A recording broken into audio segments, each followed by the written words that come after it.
Goku has plot armor. Why, gang? Super Saiyan 3, he doesn't win a fight. It made him strong. Who cares? The don't even use it anymore because he never wins in it. But chat, does Goku have plot armor? Yes or no? My thing is, if you want to argue that he's around the entire time and that makes it plot armor, sure. Well, on the same end of even that argument, he does die twice. So this is actually a tricky one. I'm actually going into this video rather undecided. I see both sides.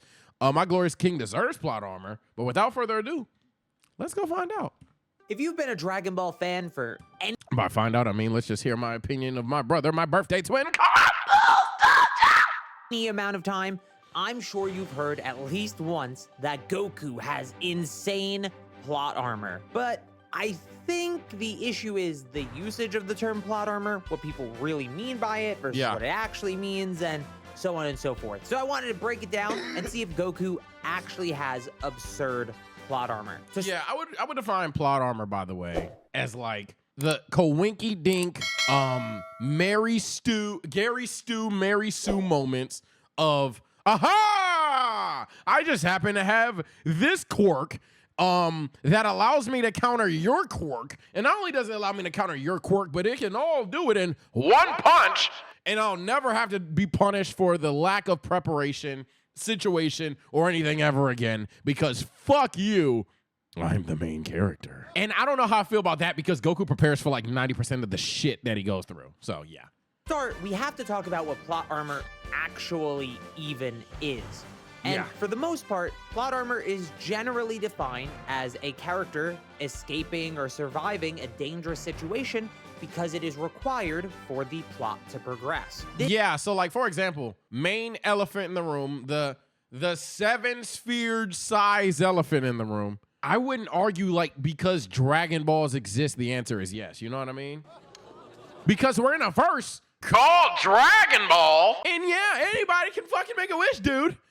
It could be fucking Frieza. Yeah, I wish I'm immortal. Like, you know what I'm saying? Like, I don't like the idea that the Dragon Balls coherently mean yes, he has plot armor, because the Dragon Balls, sure, they're a part of the story, plot, and then it worked for Goku armor. No, that's stupid. The idea is essentially, yo, they're Dragon Balls here, cool, but you know, anybody can fucking make a wish on them. Anything can happen to them. You destroy that green guy, they don't fucking exist. So, I think they're just a powerful part of the story, but I don't think they pop up coinky dinky when Goku needs them most. Watch Z. And I also don't think that there's a situation where randomly you're in a beam struggle and you're about to die, and then you're like, I wish my dad was here. Yeah, you thought I forgot that shit? Yeah, you Broly niggas. Ooh, I tell you. Y'all defend everything. I don't know how you defend that one. Ooh, that shit's awful. Yeah, that's one of the worst moments in the series, dog. If you didn't catch on what I'm talking about, you're confused, Mr. Buzzy Benz. Just be confused. You don't want to know the scene I'm referring to. If the editor knows, but go ahead, turn the scene on right now. Fuck it. What are we gonna do? Oh, I wish Dad was here.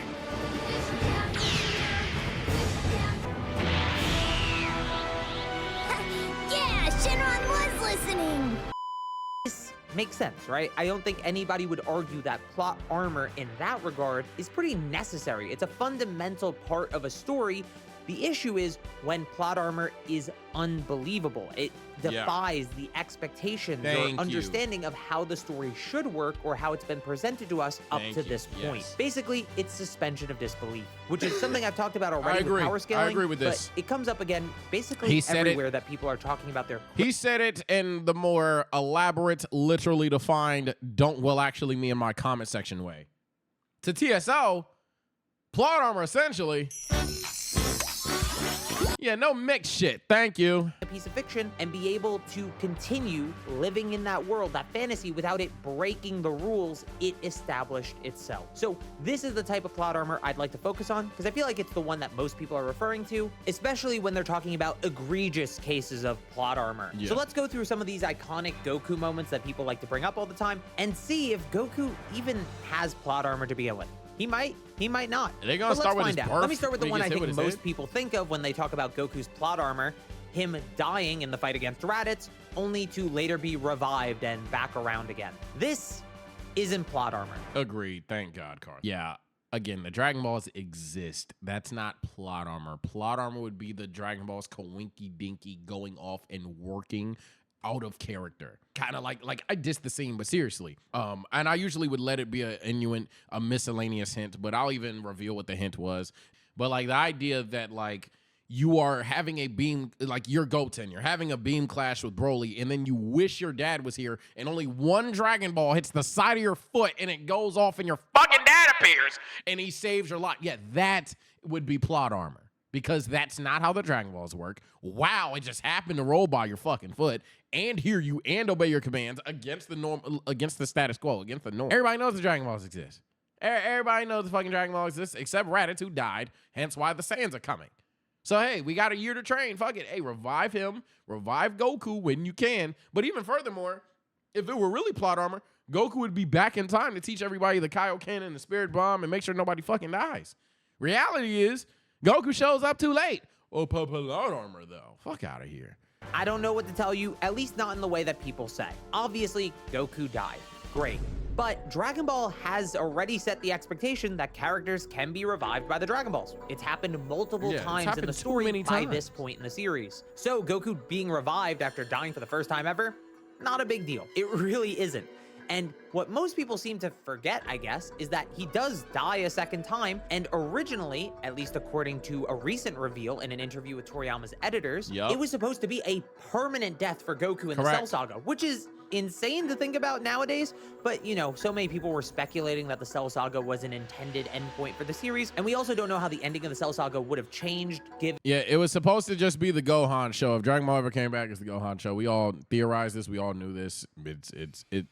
Yeah. Than it being the true ending of the series, because the ending we got was Alan, with the I don't know how to say your understanding name. and Appreciate the expectation prime. that the series would continue from that point forward. The decision had already long since been made. But it is something to keep in mind that Goku's second death, he doesn't get revived by any Dragon Balls, even though he still could be revived by the Namekian Dragon Balls, and he has to stay dead for the remainder of the series unless something weird happens, which I guess I should mention, Elder Kai reviving Goku.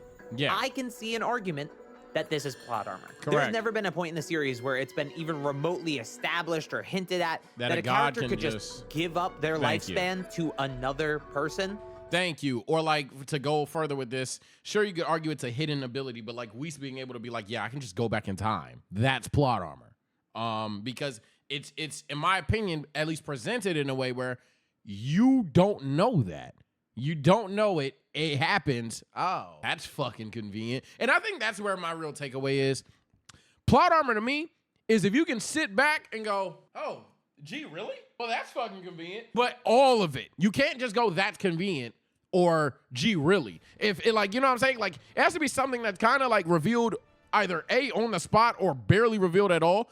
And then it's just out of nowhere the most important shit in the fucking verse. You know what I mean? That's where it's like, all right, well, that's fucking stupid. So they could live at the cost of them dying. But of course, Elder Kai is a weird guy with his mystical powers due to him combining with a witch, and due to him being a Supreme Kai, the highest form of creation god in the multiverse. I might even argue it's plot armor, but more than I would argue it's plot armor, this one, I would argue this is just another case of the Buu saga not knowing what the they want to do and how to end it. But the Buu fans don't like hearing the fact that they obviously didn't know how they wanted to conclude their arc. It's fucking obvious. Just rewatch it. I love every arc of Dragon Ball Z, but my God, the Buu saga just at some point is just running around doing shit. So maybe creating life or giving life isn't really that out of the question for him. But I'd say especially at the time when we didn't know that Elder Kai was a god of creation, because there were no gods of destruction yet, it's kind of pushing it to say that that was within any viewer expectations, and I could see how your suspension of disbelief could be cut there. What's definitely not plot armor to me, though, is villains being arrogant. Like, yeah, that's in character. As long as it's within character for that I'm about to villain. say, yeah. Oh my God, yeah. Any of you niggas that argue why didn't X villain kill quicker? Z, yeah, you're an idiot. I get media literacy is something that people are typing now incorrectly because you don't even know how to define. In fact, intermission, because I'm tired of seeing the media literacy shit. And it's mainly the dispatch community that does it. Anybody that plays Dispatch doesn't like a certain character. Well, you lack media literacy, and then you don't know how to fucking define media literacy. So just random Sage Yap of the day. You want to know what media literacy is? The ability to critically analyze stories presented in mass media and to determine their accuracy or credibility. Yeah, that's not. Hey, I don't like Vizzy. You lack media literacy. That's not what the.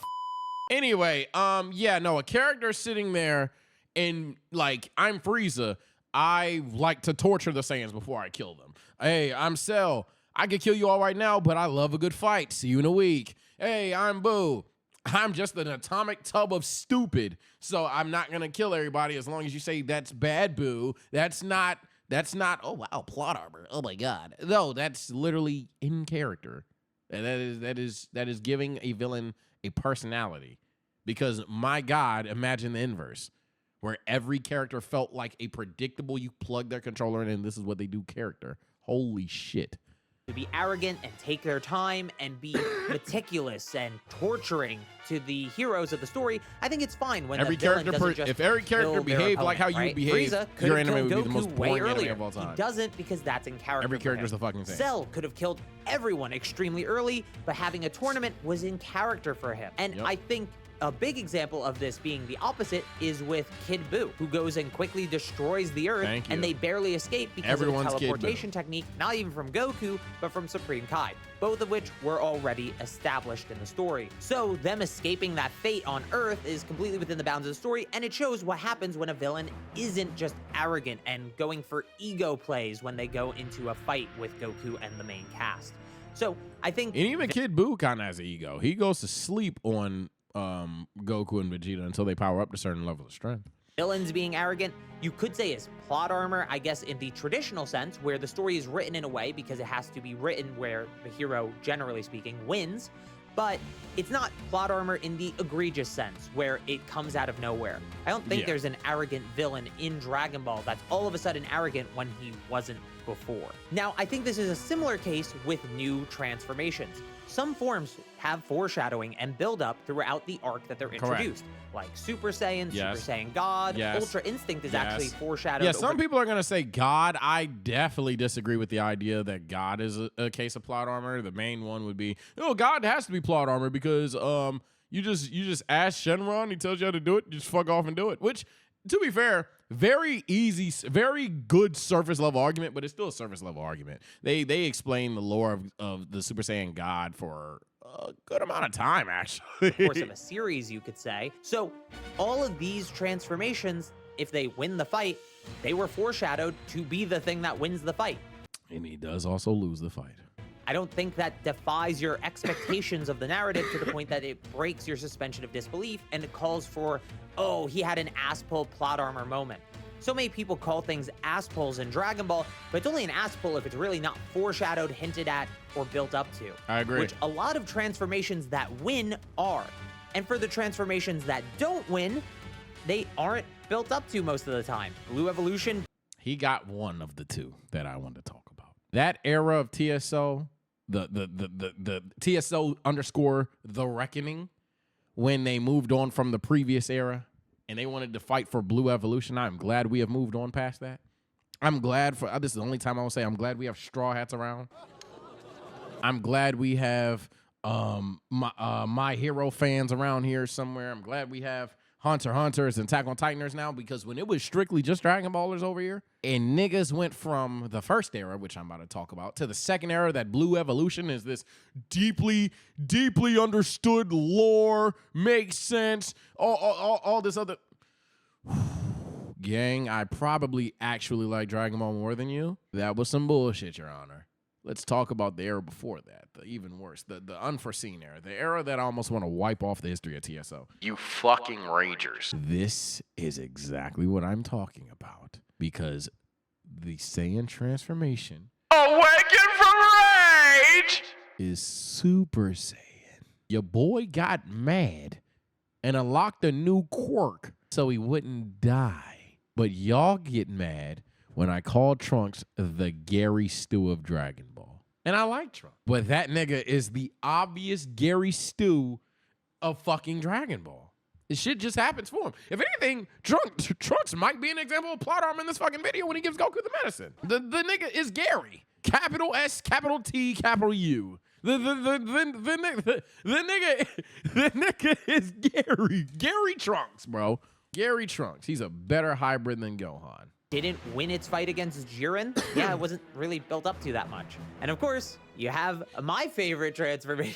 I can't even say it. And of course, you have Super Saiyan 3, which doesn't... I forgot he aged 3. 3 is in the conversation too. You don't see it off screen. He trained really hard for it. Can't even use it necessarily, and he does lose in it regardless. So yeah. Win any of its major fights in the Buu Saga. It does go on to win a fight in Daima, but Daima's canonicity is something I need to talk about on a main dojo video before I really give it any credit for doing things for Super Saiyan 3 in canon at least. But it does happen there, and it does happen in the movies. But Super Saiyan 3 in its debut arc, the Buu Saga, doesn't win a fight. Not with Gotenks and not with Goku. So I think that Super Saiyan 3 is an example of, oh, it wasn't built up to, it wasn't foreshadowed, and it didn't do what you didn't have the payoff that you wanted to have. There was no real plot armor moment of Super Saiyan 3. I guess you could say stalling Buu is a bit of plot armor, but Toriyama could have written it a different way, as I've said many times. No, if you're calling that plot armor weak-ass shield, what the f***? I don't give a f*** about no weak-ass, oh, he survived. What? Man, you talking about plot armor that helps niggas win fights and powers up. And you're mentioning, well, Super Saiyan 3, he don't Do shit with it. I don't give a fuck about that weak-ass plot armor point next. Yeah, weak-ass case. What the fuck? Hey, when we complain about shit, chat, new rule and hot takes and complaints in general. If you're gonna bitch about something, because we understand that most of us, we're just bitching and we like the show anyway. If you're gonna bitch about something, let it be something bitchable. All right? If you're gonna say, yo, Goku has plot armor. Why, gang? Super Saiyan 3, he doesn't win a fight. It made him strong. Who cares? The nigga don't even use it anymore because he never wins in it.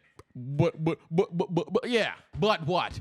What does it do for you? Why are you mad? Why are you now mad? It doesn't win any fights.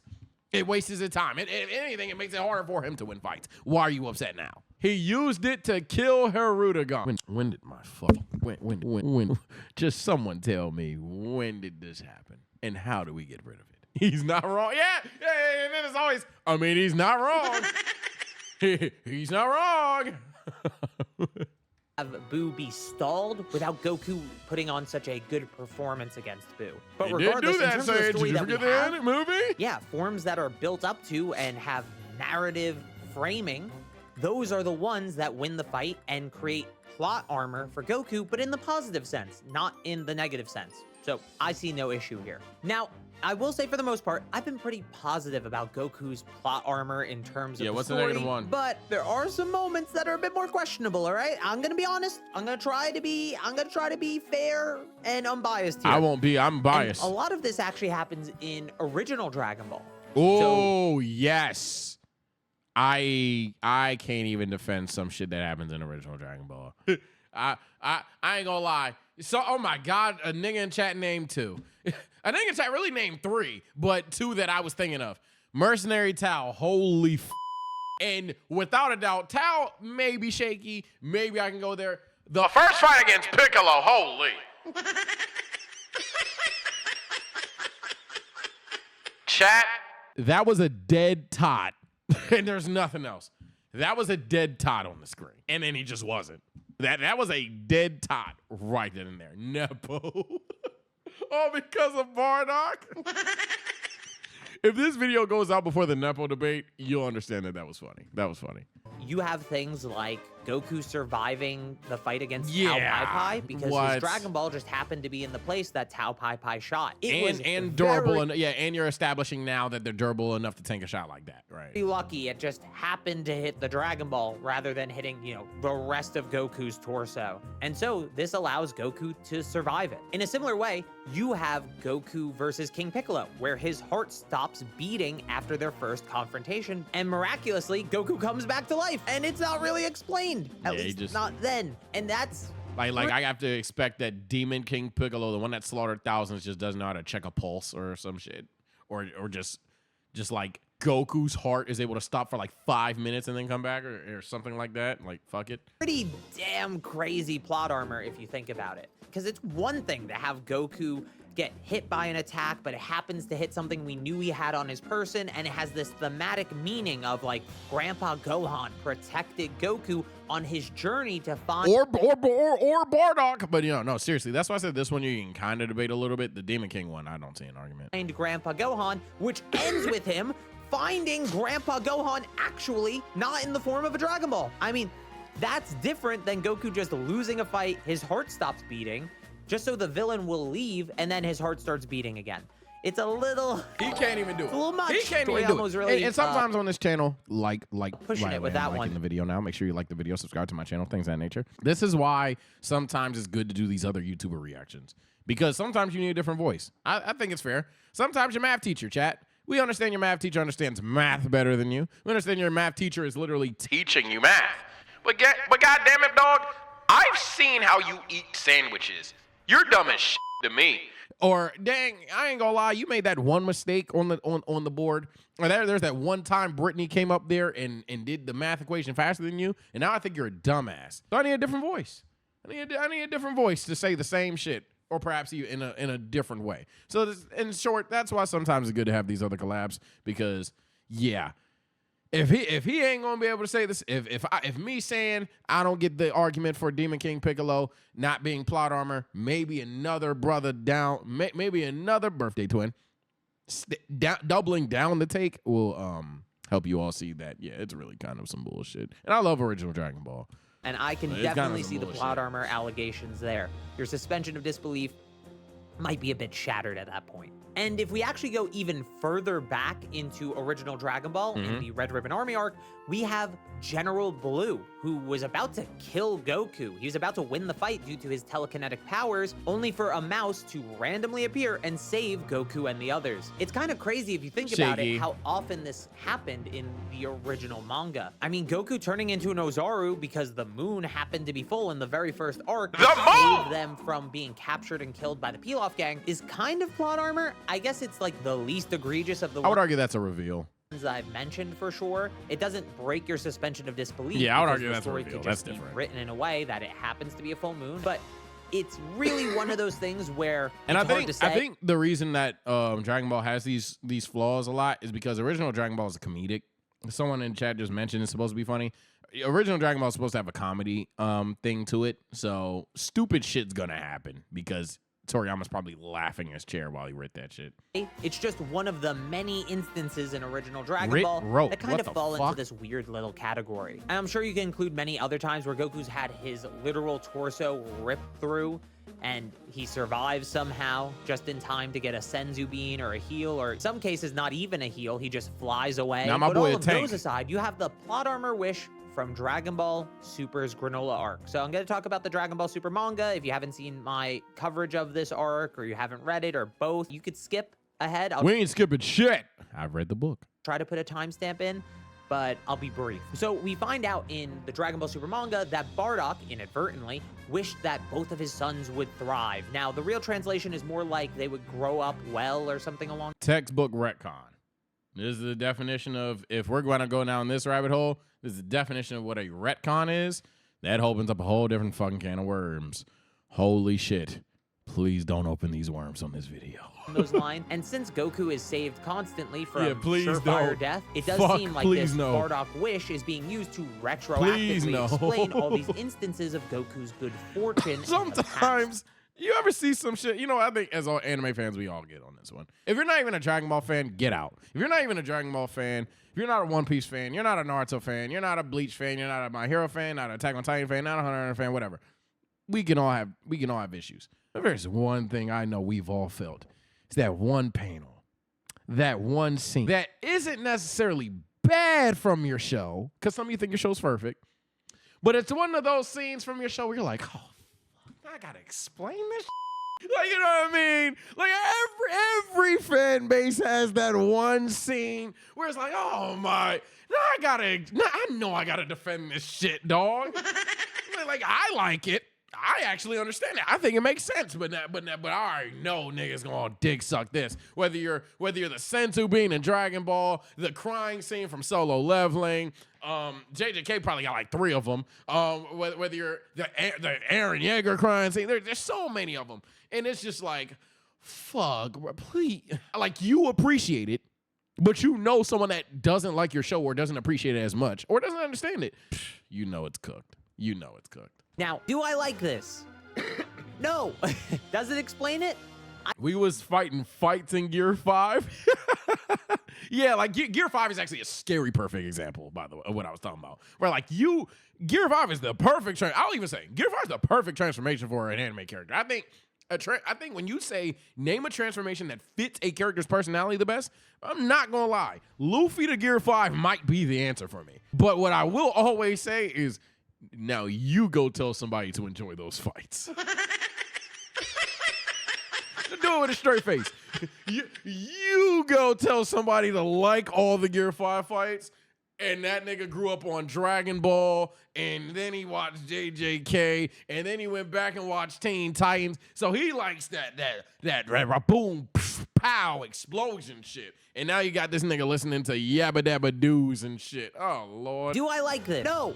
Does it explain it?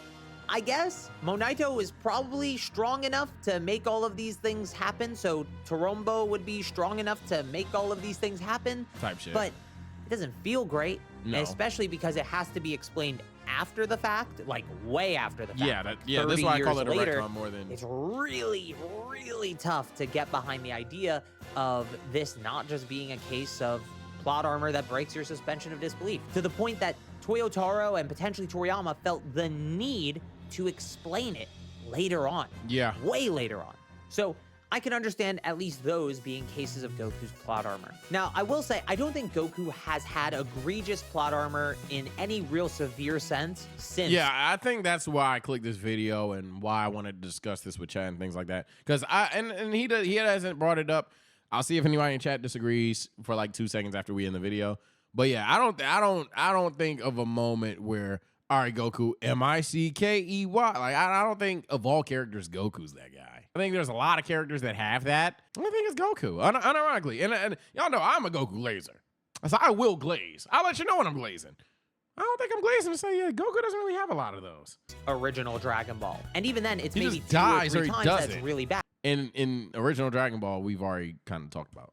With other instances, actually him being really unlucky, like his limb being too short to win the first tournament Or he's in, hitting the ground or in the the second van tournament, getting in the yup. way of him hitting the ground in the second tournament that he's in, both of which being unfortunate Sorry circumstances if I'm that snoring lead a lot, to chat. My him nose is still losing the stuffy. fucking tournament. So you could even say Goku's plot armor is a little all over the place in original Dragon Ball, but he definitely has his most egregious moments there. Now, what I will say is people talk about the main cast and death in Dragon Ball and permanent death in Dragon Ball and how important it is for characters to die. And I agree, but the characters that die in Dragon Ball permanently tend to be villains. And the reason that is because Dragon Ball is an ultimately hopeful show. I don't like that Frieza got revived twice because it undermines, to me, the themes of the overall story. About Yeah, side tangents. When Black Frieza finally dies, Please be Vegeta. that's it. I don't want to see Frieza again. I'm not gonna lie. Unless it's like a random one-off dialogue in hell and we're just talking to Frieza for whatever reason, yeah, I don't want to see Frieza alive again. Tournament of Power be damned. I don't want to see him again. That's it. I want Vegeta to put him on a t-shirt and that'd be that. I've seen some people argue that it shouldn't be Vegeta too. Side tangent.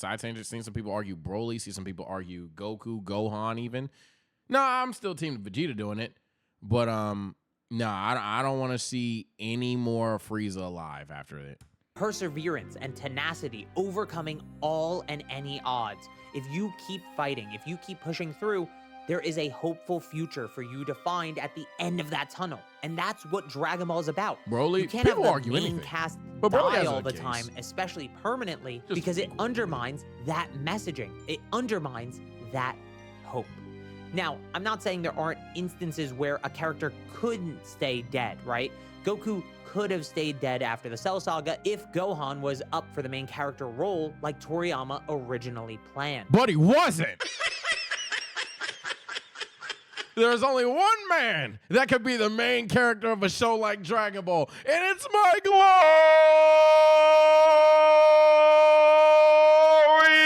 king. Big Coup, never little one. Vegeta could have permanently died after his battle with Buu, being reincarnated, and maybe we have a slight nod to his reincarnation before the end of the series. I think it was a fine time to end that character. I'm not saying that I hate any of his stuff in Dragon Ball Super. I don't love all of it, but I like a lot of it. So it's not like I want him to be gone, but I could see that being a fitting ending for Vegeta. There's many such instances where a character's story could end in death, and it still feels optimistic and hopeful for the future, but I understand why that isn't always the case and why that isn't done. Because ultimately, when you leave a Dragon Ball story, you should be able to feel like you can accomplish anything, that a brighter future is just around the corner if you work hard enough and push towards it. And I think that's a pretty damn good message to have. So if it takes Goku having some plot armor for that message to get across, I'll take it. I don't think he has that much plot armor, though, to begin with. Anyway, that's all I have to say. See you later. How many videos have I gone without talking about Super Saiyan 3? God damn it, I think I broke the streak. Yeah, you did. And I'm glad we found the video that you did. Because we over here kind of meh on Super Saiyan 3. I don't love it. I don't hate it. You know, it's a cool transformation. It's somebody's favorite, though. But yeah, I don't think Goku has plot armor. I mean, nobody in chat even is illustrated a moment. Frieza not understanding time. That's kind of like the weak case thing that I'm doing. And it's not saying weak case because you're correct. I could argue you're not. But even if you must be correct, you do know Goku could have packed them up. Frieza never training. It doesn't matter. If you introduce Frieza as an evil tyrant who's trained and Frieza as an evil tyrant who hasn't trained, the only thing that matters is how strong he is on Namek. Now, if you're arguing, well, it's plot armor that Black Frieza wasn't on Namek, I fucking guess, gang. But I think that's pretty, and I do mean pretty stupid. I think that's genuinely stupid. But and even then, I would just argue that it's kind of the thing we were talking about earlier. You're asking for character flaws to be plot armor. That's not plot armor. But even then, I don't even have to go that far. Gang, as long as the threat on Namek was like, you know, somebody that was absurdly strong, but still Super Saiyan level strength beatable. It doesn't matter if Frieza trained every day to get there or not. It doesn't fucking matter. Unless you're sitting there and unless you're sitting there saying Frieza should have been Black Frieza on Namek because he should have been trading plot armor. Then, I mean, some of these points make me think you just didn't want Dragon Ball to continue. Yeah. It's not like you just didn't want Namek to go on. 17 becoming as strong as he did, that is for Android 17. We were talking about Goku. Now we're losing the plot. All right, chat. I think this is kind of a point taken that, yeah, chat ain't got those moments for him either. We've already discussed the original Dragon Ball, where I do think there's moments. And I love original Dragon Ball. But there's moments. Take care, stay blessed, see you later, bye!